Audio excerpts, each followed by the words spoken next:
Well, hey there, welcome. I'm Shauna, and you have stumbled upon Witchcraft Now. Hey, y'all. Okay, so today, in case you can't tell, we have the Forhaxa Tarot and the Forhaxa Guidebook and Journal. I looked and looked all over online trying to find like a video or a blog or something about this journal before I purchased it, because it was kind of pricey and I wanted to know or see what it was about before I bit the bullet.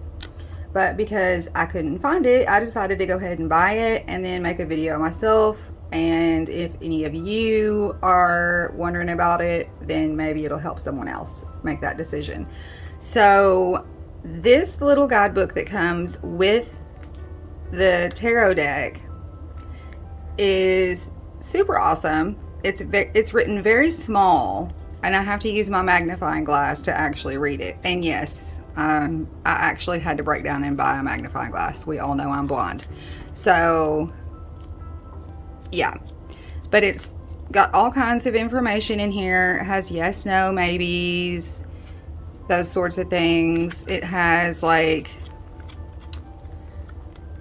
one spread in here. This has like 3 or 4 spreads, and the text is much bigger. I can read it. I was hoping that it was going to have a little more information than this, because I mean, it's obviously so much bigger, but it doesn't. It's the same amount of information. What I do appreciate about this is that the minor arcana has the same amount of information as the majors. So most things that I have found have like a paragraph for the minors and like a page and a half for the majors. And personally, I feel like the minor arcana is just as important. So, I mean, if it wasn't, it wouldn't be there. I'm still fairly new on my tarot journey. I started a few years ago, about 3 or 4 years ago, and I tried to take in all the information at once: the Kabbalah, the Jewish alphabet, the planets and numerology. And I read all the books and watched so many videos, and I didn't learn a shitting thing because I overloaded my brain, and like I finally just gave up. This time I'm actually learning, and I have no problem reading intuitively, which is all great and fine and well. And if anyone just reads strictly intuitively, that is perfectly fine. More power to you. I personally, for my own beliefs, feel as if tarot has meaning for a purpose, and it's up to me when I pull a spread, and regardless of what the question is, you know, whatever's going on, whether I read intuitively or I pull in the meaning or the numerology or the astrological aspects of it, you know, or mix it all together, or it's my intuition at that time how I do it. But I want to know all I can about it. That's just me. I'm a weirdo, and I gotta have all the information. This is gonna be a lifelong journey, and I'm fully aware. This book is really, really beautiful. The photos in it are full color. The background of every page has faded photos of the same image that you can write on. Each card has like date of first encounter. Like if you pull the card, you write your date, whatever's going on, whatever mood or the situation is, assumably the question, any insights that you may get from the card. And each card also has keywords on the page as well. I love that this has like a little story. It reads like a storybook at the beginning, okay? At the beginning of each card. And it is so stinking cute, and it helps you remember.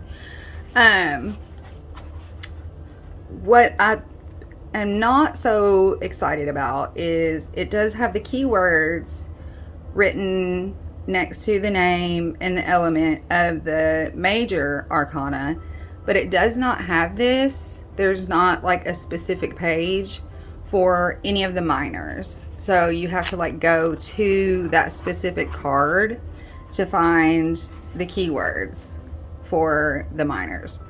So that's one thing that I had a little bit of confusion about as to why can't we have a page for the keywords for the minors.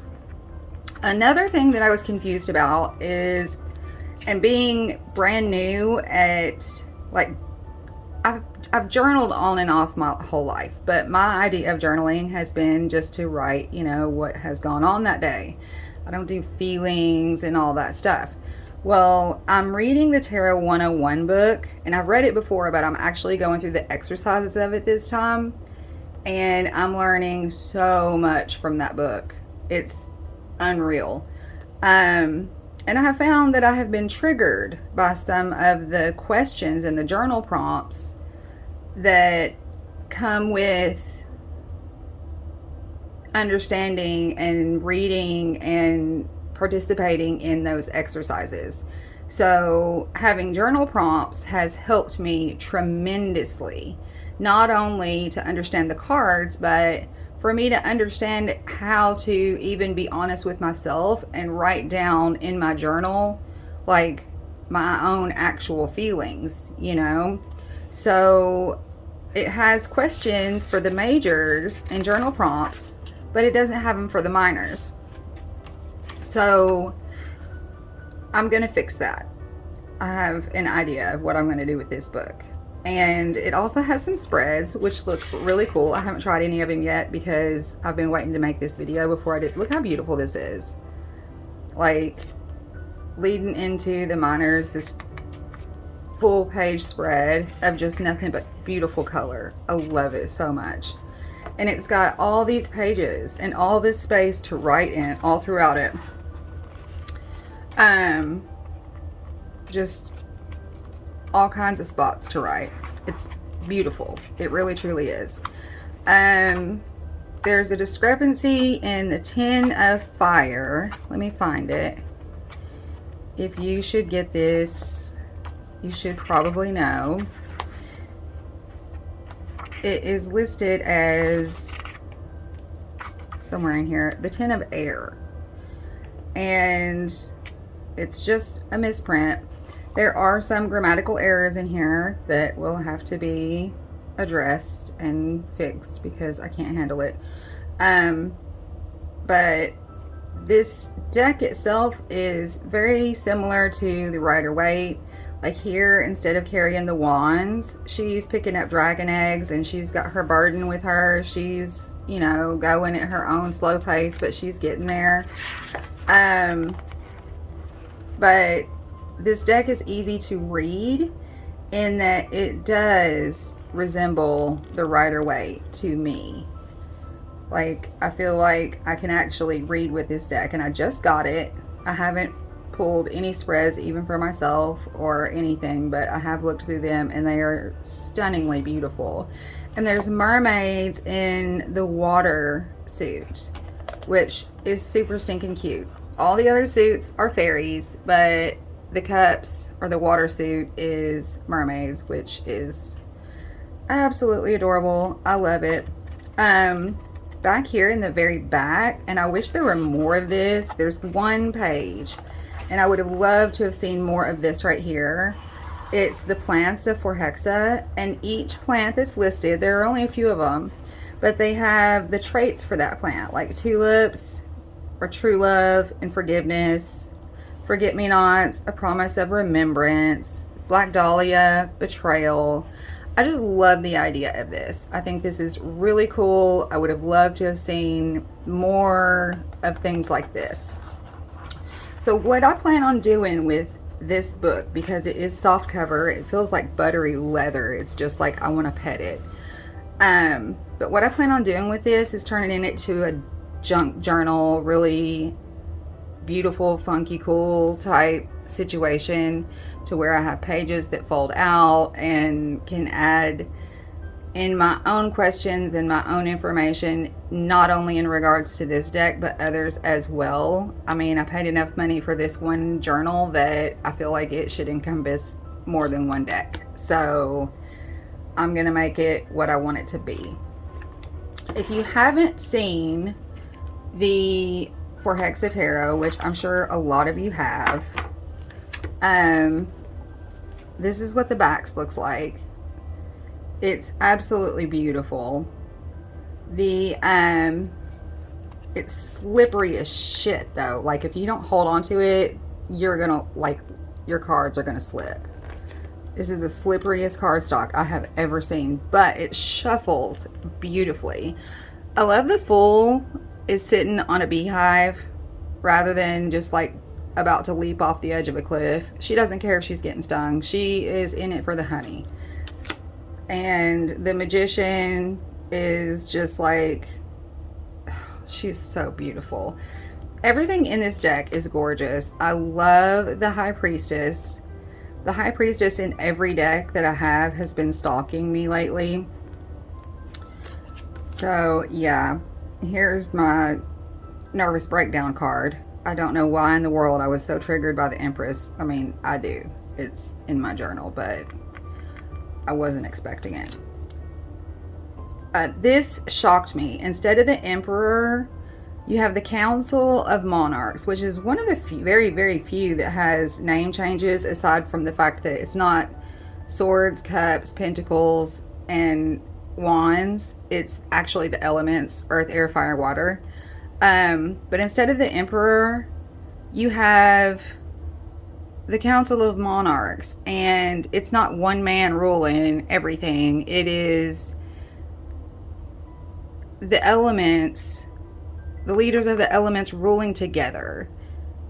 That to me is profound, and I love that.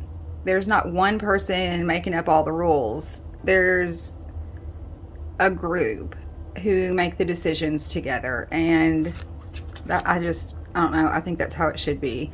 The Hierophant is another card that I'm triggered by quite frequently. Sorry, I bumped the camera. Because I have serious issues with religion in general. And this Hierophant is beautiful. The tree and the earth is the Hierophant. The fairies go to be grateful to the land, and they worship the land and take care of the earth, and they don't, you know, have somebody telling them what they should or shouldn't believe. That's not what's going on here. The root system is just like way down here, and it's been there forever. And look at this tree. It's massive, and oh God, it's just, it speaks to me in a way that I understand. The Hierophant is just not a very nice card to me, but this Hierophant, I love it. I genuinely do. And I haven't even done the sit down and pull out your favorite card, your least favorite card, or anything like that yet with this deck. And it's going to be challenging for me to figure out which one I like the best, because there are quite a few in here that are absolutely incredible. Like this Chariot. She is riding that crow, and look at the fire. It like looks like real fire. I don't know how they do this. I know it's done on computer, but it just blows my mind. I love it.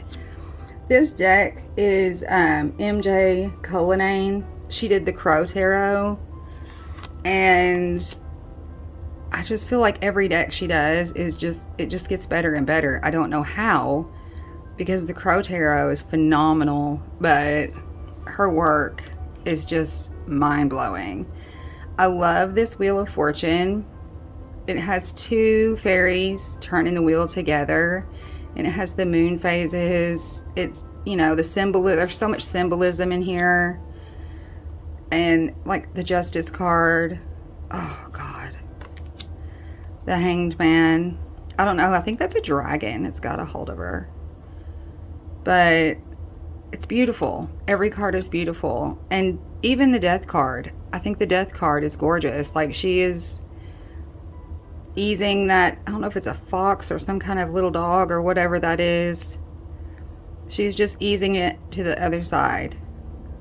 And it's just so, it speaks to my heart and I love it. And there's the Temperance card.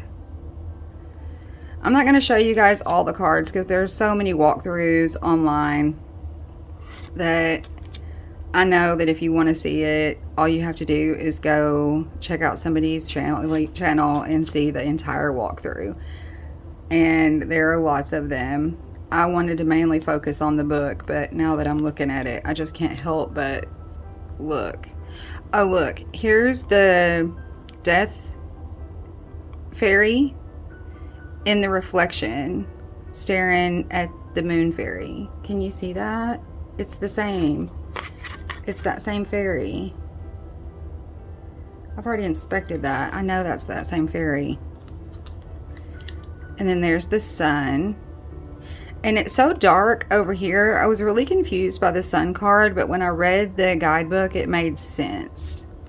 So it made total sense. And even the Judgment card, which is one of the very few cards that I'm still a little confused by, like in readings and stuff. Like, I understand the meaning of it, but in a reading, I'm still trying to figure out a few of the cards. Like, how do you read that? This is just beautiful. It's just gorgeous. It almost makes me almost understand. Almost. And the World card. Look at that. Look at those lanterns.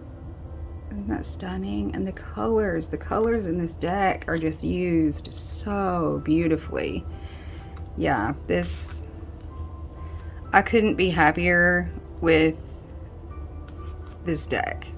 Like, honestly, I love it so much. I love the mermaids. I love that they turned the cups into mermaids. I love that. And there's body diversity. Gotta love that. I mean, even for mermaids and fairies, they have included diversity in this deck. She did. And it's appreciated. And I'm sure by more than just me. Yeah, beautiful. Beautiful, beautiful. The meanings are profound. The colors are just impeccable. I mean, look at that. Look at those pinks and those oranges and yellows. I love it. Absolutely love it. Okay. So, yeah. There's the deck. Here's the guidebook that has, it just begs to be petted. But what I'm hoping to do is, here in several months, once I start working with the deck and the, you know, kind of like junk journal the guidebook out, we might come back and revisit this and I can show you guys what I've managed to do. If it turns out the way I have it in my head. It may or may not. I have no idea, but in my head it's going to be fabulous. It ought to be. It wasn't cheap, but yeah, I do really like the setup of it. I like the amount of writing room, and I love the fact that I can make more room in here. So that's what I'm going to do. And I'm hoping that by the time I'm finished, it'll be fabulous. It's going to be like my go-to for all the information that I need. Because I'm going to leave room in here not just for the meanings and the keywords, but I need numerology. And once I start studying the astrology aspects of it, I want to keep room in there for that. And the Kabbalistic aspects as well. I don't know how much room that's going to take up. And of course, the Jewish alphabet's going to have to be figured out. I want to know all the things. So hopefully this book will stretch and, you know, be what I need it to be. So there's that. We'll try to revisit it again once I get it going. And in the meantime, thanks for liking, thanks for subscribing, and thanks for hanging out with me today. I'll see you guys later. Bye-bye.